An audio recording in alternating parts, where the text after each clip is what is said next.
Hey, it's Lisa, the Survival Mom. How are you?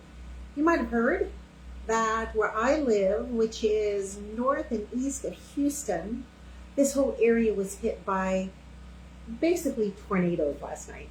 And there are power lines and power wires, gosh, big, huge power things that have just toppled over. And I'll have some photos for you a little bit so you can get an idea of what we're dealing with here.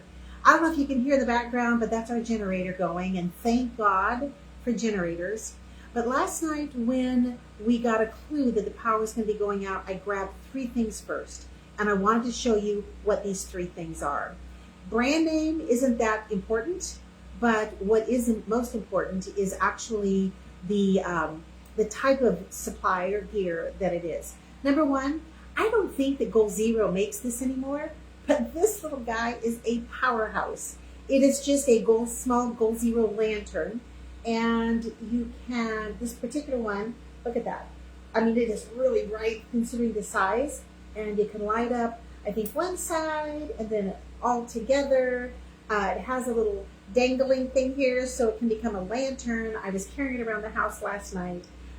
Some sort of lighting. You need some sort of lighting. Preferably one that is directional. So it's a flashlight where you can, shine it in a certain little area. Or if you just want to make a run to the kitchen, it just is enough to light up your way. You also need a type of light that is going to be ambient, which is more like a lantern, something that's going to light up the whole area. So this little guy, a little powerhouse, in fact, it's called Goal Zero Lighthouse Mini. Don't know if you can even get it anymore. For me, it's like maybe about 2 or 3 years old. Second thing I reached for, a power source. You need some kind of power source. And I don't care if it is just one of those little $10, $15, $20 power banks that you can buy. Anchor is one brand, Jackery is another. You need some sort of power source. In fact, later on today, we have friends that live up a little further from us. They don't have any kind of power whatsoever. So they've had to take their dogs to their parents' house. They have nothing. So even something like this is, and this is a Yeti, Goal Zero Yeti 200X. And this little guy works with my laptop, works with phones. It has this standard outlet here. I just highly recommend that you have something.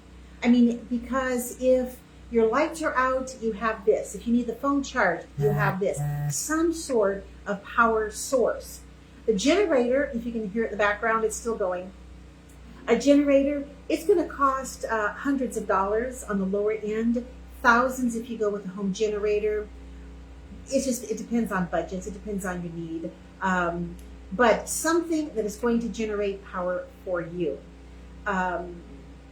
This is the third thing. This is a warm weather power outage. So the next thing I reached for was this. Available on Amazon. Right now, I think maybe it's 28 bucks. Oh my gosh. This one has 4 speeds. It has lights, this one right here in the middle. So you have, I think, 3 settings of lights. It has a hook, so you can hang it up from something in a room. So it's going to give you the ambient light as well as maybe the closest to a ceiling fan that you're going to get in an emergency like this. So, light source, in the warm weather, something to get the air moving. During the night, especially if you have a hard time sleeping when it's hot in the house, this is going to be your best friend. And then some sort of power source. This is on the small end, although of course, the little tiny Jackeries, the little anchor things, those are much, much smaller. But something to give you some kind of power. And you know what? Those are the basics. Don't worry right away about food. Don't worry about other things. Just light, something to get the air moving when the weather is warm, and then some sort of power source. And you know what? Just with those 3 things, it's going to probably get most people through several hours, depending on temperatures. If not 24 hours or longer. Hope this helps. When I come back, I want to do a real quick short video on how to make your generator energy last as long as possible. Okay? See you next time.